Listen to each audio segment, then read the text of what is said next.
정의란 무엇인가? 정의란 무엇일까요? 100km로 빠르게 달리는 기차가 있습니다. 이 기차가 선로에 진입했습니다. 여러분은 이 기차의 기관사입니다. 그런데 문제가 생겼습니다. 바로 브레이크가 고장이 났습니다. 선로에는 5명의 인부가 서 있었습니다. 이대로 가다가는 5명의 인부들 다 쳐서 죽게 될 것입니다.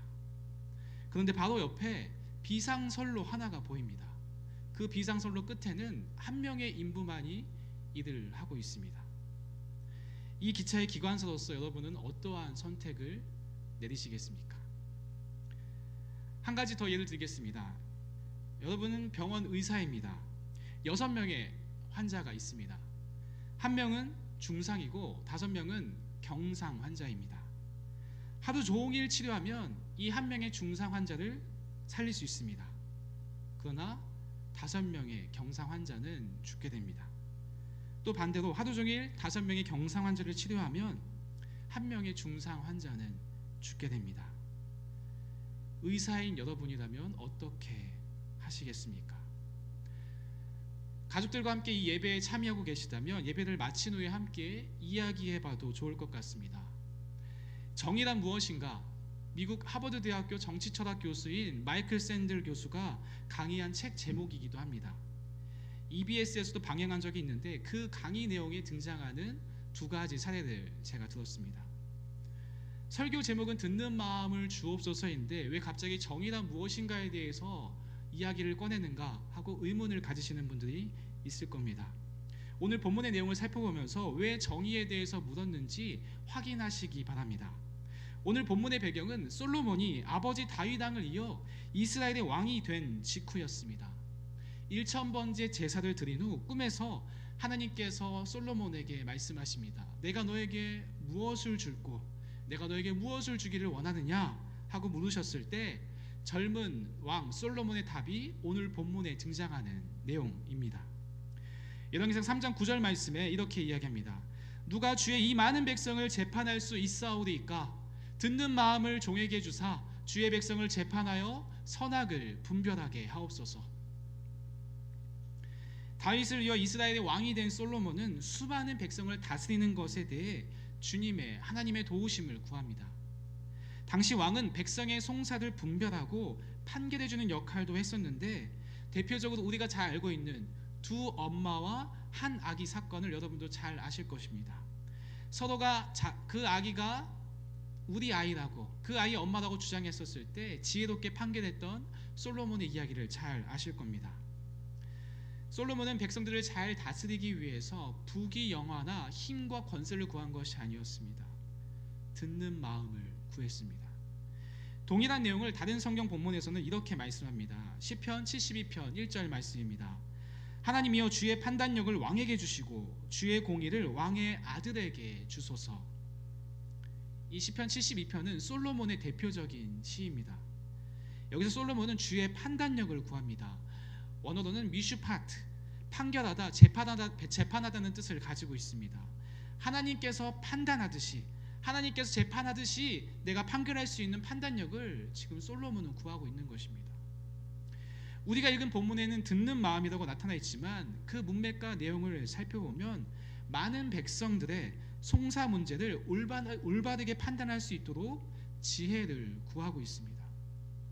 솔로몬이 구한 듣는 마음은 바로 왕의 판단력, 주님의 판단력을 구하고 있는 것입니다. 정의롭고 공의로우신 하나님처럼 자신도 이스라엘의 왕으로서 올바르게 공정하게 판단하기를 구하고 있습니다.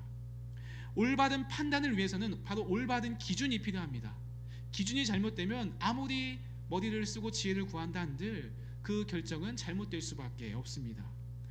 그 기준을 다름 아닌 사람의 지혜나 자신의 경험이 아닌 하나님께로부터 찾습니다. 하나님의 말씀이 그 기준이 됩니다. 주님의 말씀에 귀를 기울이고 그 말씀을 기준 삼아 백성들을 공정하게 판결하기를 바로 이 솔로몬 왕은 구했던 것입니다. 열왕기상 3장 10절에서 11절 말씀에 이렇게 말씀합니다. 솔로몬이 이것을 구하매 그 말씀이 주의 마음에 든지라. 이에 하나님이 그에게 이르시되 내가 이것을 구하도다. 자기를 위하여 장수하기를 구하지 아니하며 부도 구하지 아니하며 자기 원수의 생명을 멸하기도 구하지 아니하고 오직 송사를 듣고 분별하는 지혜를 구하였으니. 솔로몬 왕은 왕으로서 다른 것을 구할 수도 있었습니다. 하지만 이 솔로몬은 하나님의 대리 통치자로서 필요한 지혜를 구합니다.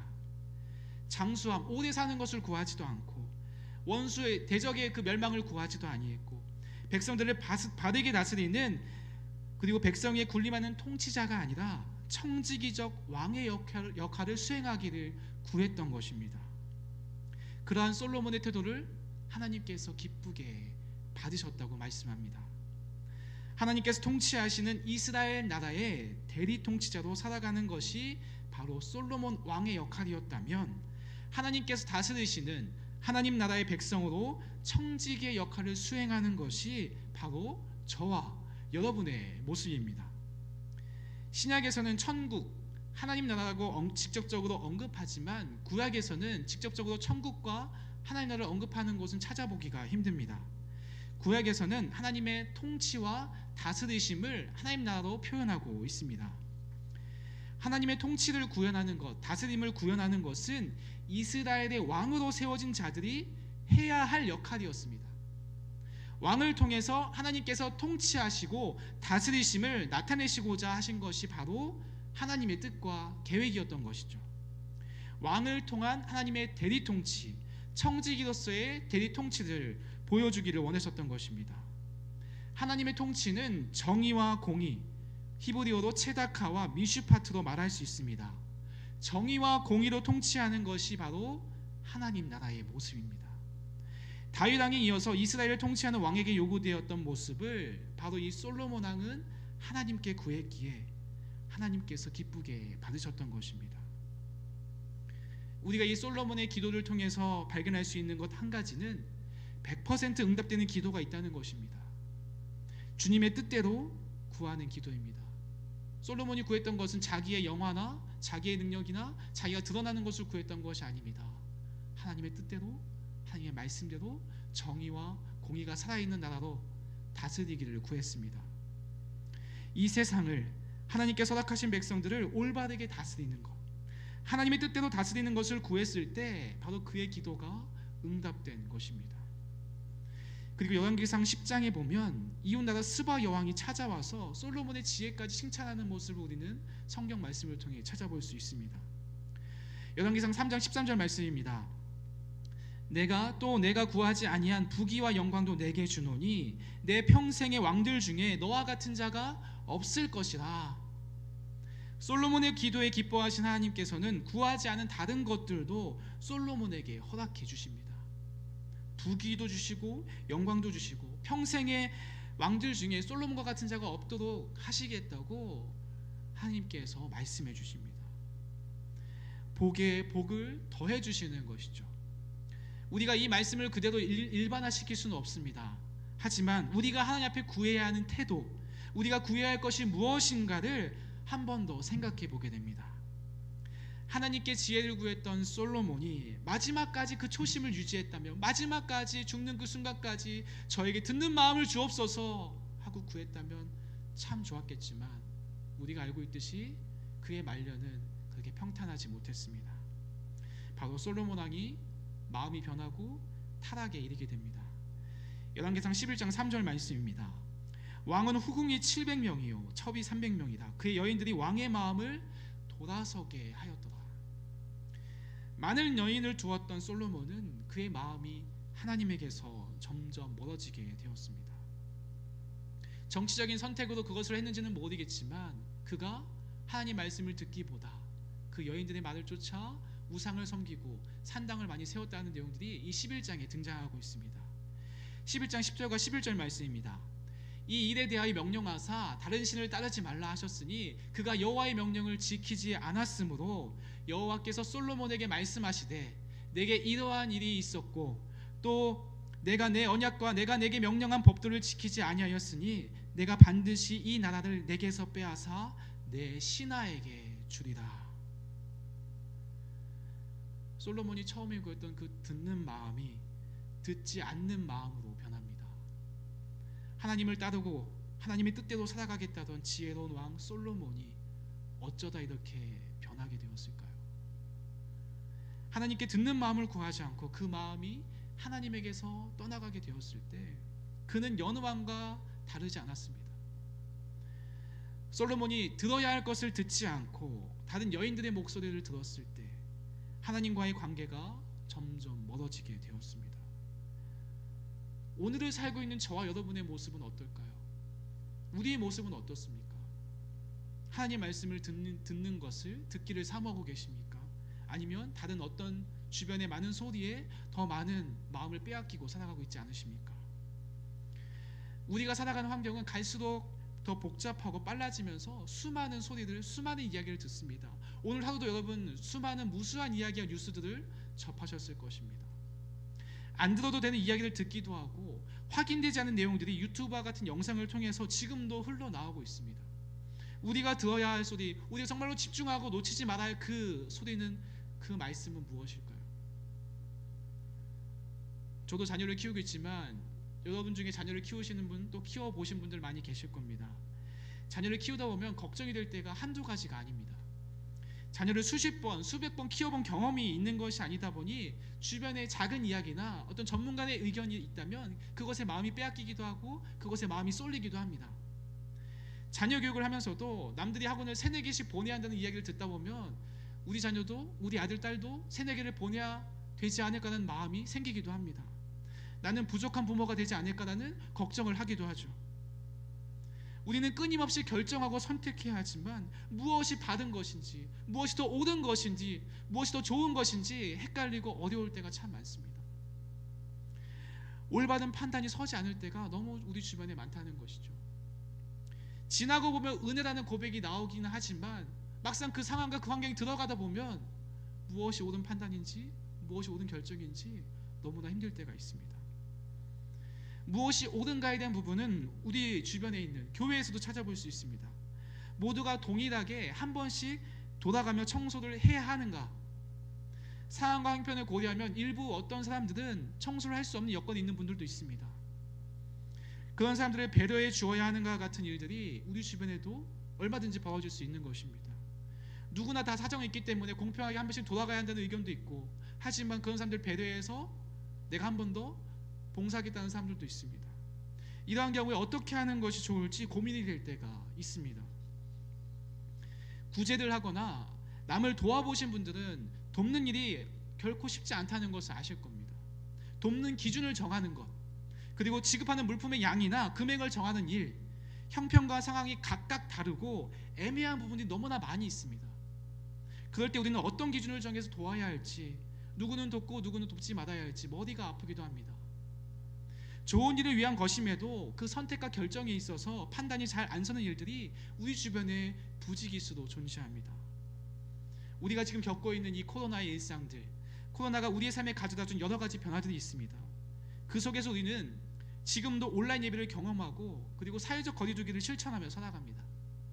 사상 초유의 온라인 계약도 하고 있습니다. 앞으로도 우리의 일생에 또 다른 어떠한 변화가 찾아올지에 대한 걱정이 들기도 합니다.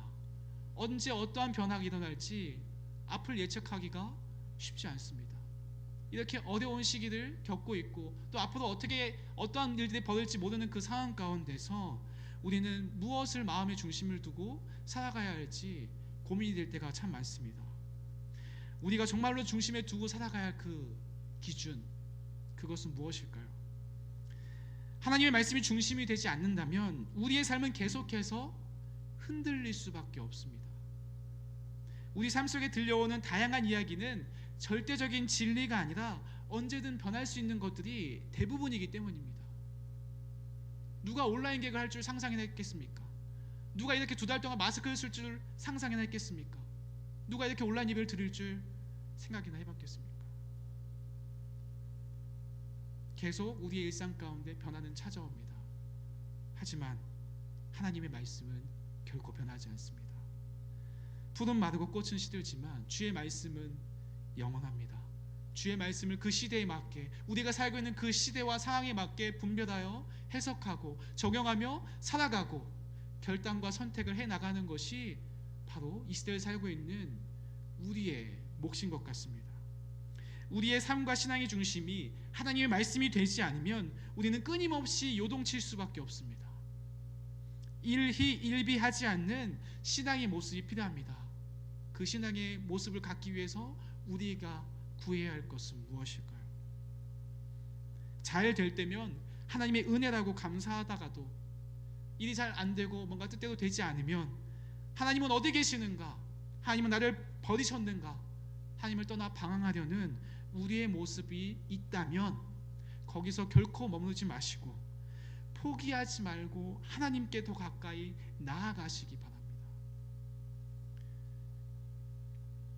제가 아는 어떤 목사님께서 며칠 전에 겪으신 일입니다. 신발 판매자가 자기가 판매하는 브랜드의 그 신발을 신지 않고 이 브랜드의 신발이 좋다고 그 질 좋고 싸다며 판매하고 있는 모습을 길거리에서 보았다고 합니다. 그런데 그렇게 신뢰가 가지 않았다는 것이죠. 정말 그 제품이 좋았다면 그 신발을 신고서 착용하고서 그 제품을 팔았다면, 설명했다면 충분히 납득이 갈 수 있을지 모르겠지만 그 브랜드를 착용하지도 않고 이 신발이 이 브랜드가 좋다고 설명하고 있는 모습에서 과연 저러한 모습이 바른 모습일까 하는 생각을 해보게 되었다고 합니다. 여러분이 보시기엔 어떻습니까? 우리가 복음을 판매하는 자들은 아니지만 내가 먼저 복음의 신을 신은 사람이 되어야 하지 않겠습니까? 복음을 경험해보고 복음의 신을 신어보고 복음의 옷을 입어보고 살아보면서 정말 이게 복된 소식이라고, 정말 이게 기쁜 소식이라고, 정말 이것이 진리의 말씀이자 진리의 길이라고 외쳐야 그들도 귀를 기울이지 않겠습니까? 우리가 먼저 복음을 경험하고 하나님 말씀대로 살아보고, 완벽함을 이야기하는 것이 아닙니다. 잘 안 돼도 좋습니다. 저도 늘 넘어집니다. 하지만 그럼에도 불구하고 살아가려고 몸부림치는 것이죠. 우리가 먼저 그 복음을 경험하고 그 말씀대로 살아보고, 그리고 내가 경험하고 내가 겪은 그 복음을 전하는 우리가 되었으면 합니다.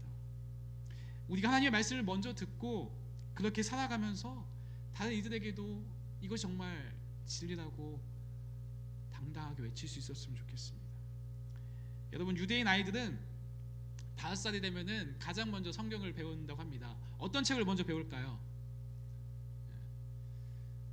저도 처음 이야기를 듣고 놀랐습니다. 바로 레위기를 제일 먼저 배운다고 합니다. 왜 레위기를 배울까요? 우리는 따분하고 지루하다고 생각하는 그 책을 그들은 가장 먼저 가르칩니다.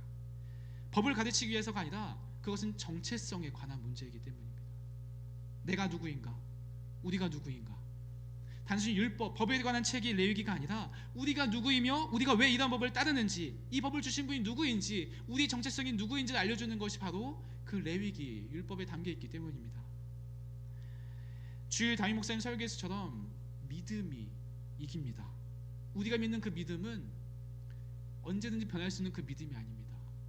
영원히 사라지지 않는 그 말씀을 기초로 한 믿음이죠. 우리에게 믿음이 필요합니다. 믿음은 들음에서 나고, 들음에서 나기 때문에 우리는 계속해서 지속적으로 하나님의 말씀을 들어야 합니다. 솔로몬이 구했던 것처럼 주님의 말씀을 듣는 마음이 필요합니다.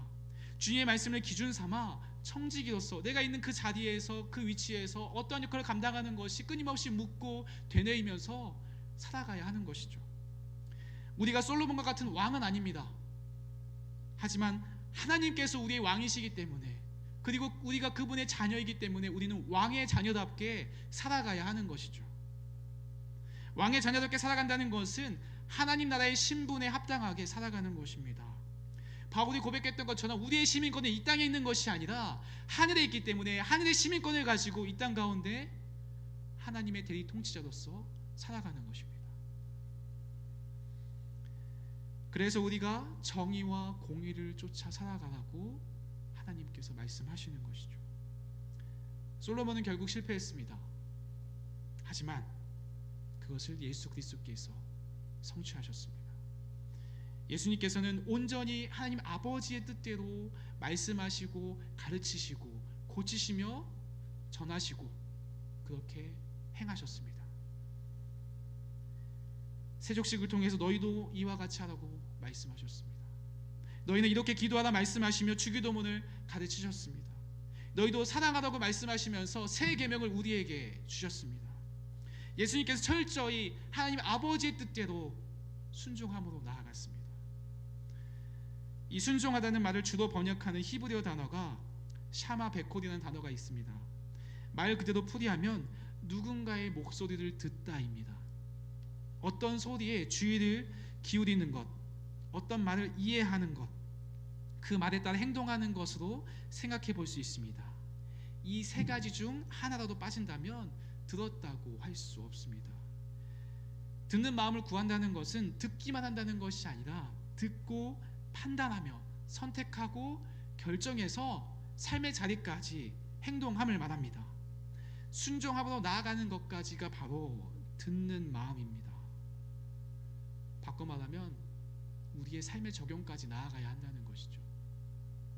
그런데 적용까지 나아가지 못하고 듣는 것, 읽는 것에만 멈추게 될까요? 말씀을 적용하기 위해선 자기 부인과 손해를 감수해야 합니다. 하기 싫은 일들도 해야 하지만 그렇게까지 하고 싶지 않은 나의 죄된 본성이 작용합니다. 서로 사랑하라는 말씀은 너무나 당연하고 하나님의 진리의 말씀이라고 고백합니다. 내가 사랑하는 것, 사랑하는 삶을 사랑하는 너무 쉽죠. 하지만 내가 미워하고 싫어하는 삶을 사랑하는 것은 너무나 어려운 일입니다. 실제 행하는 것은 너무 쉽지 않고 어렵다고 생각이 들 때가 있습니다. 자꾸만 반복되는 내 모습에 속상하고 힘들 때도 있습니다. 하지만 낙심으로 끝내지 마시고 포기하지 마시기 바랍니다. 제자들도 계속해서 실패하고 낙심했지만 다시 주님께서 붙잡아 일으켜 세우셨음을 기억하시기 바랍니다. 우리가 바쁘고 분주하다 보면 이 말씀을 보고 기도하는 것을 놓칠 때가 많습니다. 말씀을 듣고 묵상하는 팁을 한 가지 말씀드리고 오늘 설교를 마치고자 합니다. 우리 그림 하나를 보여주시면 감사하겠습니다. 모든 사람을 위한 성경 묵상법이라는 책인데요, 김기현 목사님께서 쓰신 책입니다. 여기에서도 소개된 내용 중에 하나입니다. 우리가 묵상이라고 할 때 묵상에 사용된 단어가 하가라는 단어라고 합니다. 그 뜻은 계속 입으로 소리내어 반복적으로 읊조리는 것을 뜻합니다. 예를 들면 이 현수막에 있는 말씀처럼 하나님은 사랑이시다, 하나님은 사랑이시다, 하나님은 사랑이시다, 이 말씀을 계속 되뇌이고 반복하는 것이 묵상이라는 것이죠. 묵상인 단어의 그 뜻이라고 합니다. 많은 구절, 많은 성경을 읽지 못하는 바쁘고 분주한 시대 가운데 그 한 구절, 그 한 단어를 계속해서 되뇌이는 것이죠. 내가 잘 볼 수 있는 곳에 붙여놓는다든지 모니터 하나, 아니면 냉장고, 아니면 주방 싱크대 옆에 붙여놓고 계속해서 되뇌이는 것이죠. 하나님은 사랑이시다, 하나님은 사랑이시다. 내가 낙심해도 나를 사랑하신 하나님, 내가 좌절해도 나를 사랑하신 하나님, 내가 실패해도 사랑하신 하나님, 이렇게 계속해서 읊조리는 것이 바로 묵상의 뜻이라고 합니다. 우리가 살아가는 일상 속에 카카오톡 프로필에 한 줄 문장 좋은 구절을 써놓으신 분들을 종종 보게 됩니다. 자신도 보고 남들도 보고 보통 기억하기 좋은 짤막한 한 구절을 써놓습니다. 제 프로필에도 제가 한 구절을 써놓았습니다. 그게 히브리서 4장 16절 말씀입니다. 제가 읽어드리겠습니다. 그러므로 우리는 긍휼하심을 받고 때를 따라 돕는 은혜를 얻기 위하여 은혜의 보좌 앞에 담대히 나아갈 것입니다. 한 구절을 다 외우기 어렵기 때문에 때를 따라 돕는 은혜, 저 두 구절, 두 단어를 따로 떼서 제 프로필에 넣어놨습니다. 때를 따라 돕는 은혜. 기쁠 때나 슬플 때나 어려울 때나 힘들 때나 그때마다 하나님께 주시는 은혜를 생각하고자 이 구절을 계속해서 되뇌이는 것이죠. 코로나로 인해서 많은 사람들이 어렵고 힘든 가운데 있지만 때마다 일마다 하나님께서 도우시는 은혜를 베풀어 주실 것을 우리는 믿습니다. 우리가 방금 읽은 말씀처럼, 히브리서의 말씀처럼 듣는 마음도 구하지만 때를 따라 돕는 은혜도 구했으면 좋겠습니다. 나는 상황이 괜찮을지 모르겠지만 우리 주변에, 우리 공동체 내에 어렵고 힘든 가운데 있는 분들이 계십니다. 그들을 위해서 때를 따라 돕는 은혜를 구하고 또 내가 할 수 있는 것이 무엇이 있을까 또 하나님께 묻고 나아가는 것이 필요하지 않을까 생각됩니다. 우리가 먼저 구해야 할 것은 오늘 본문의 말씀의 제목처럼 하나님의 말씀을 듣는 마음입니다. 또 이 변화무쌍한 시대 가운데서 하나님의 그 뜻대로 판단하고 선택해고 결정해 나아가는 것, 그리고 그대로 살아가는 것. 예수님께서 먼저 가셨듯이 우리도 그 길을 따라갔으면 좋겠습니다. 혼자라면 굉장히 외로울 것 같아요. 하지만 여기 이 자리에 우리 각자의 처소에서 우리와 한몸된 공동체 형제 자매들이 있기 때문에 우리는 함께 갈 수 있는 것입니다. 실패해도 좋고 넘어져도 좋습니다. 때를 따라 돕는 은혜를 주실 것입니다. 일희일비하지 말고 주어진 상황 속에서 하나님의 음성에 귀 기울이며 주님의 말씀을 기준 삼아 살아가는 화평의 모든 성도들이 되시기를 주님의 이름으로 축원드립니다.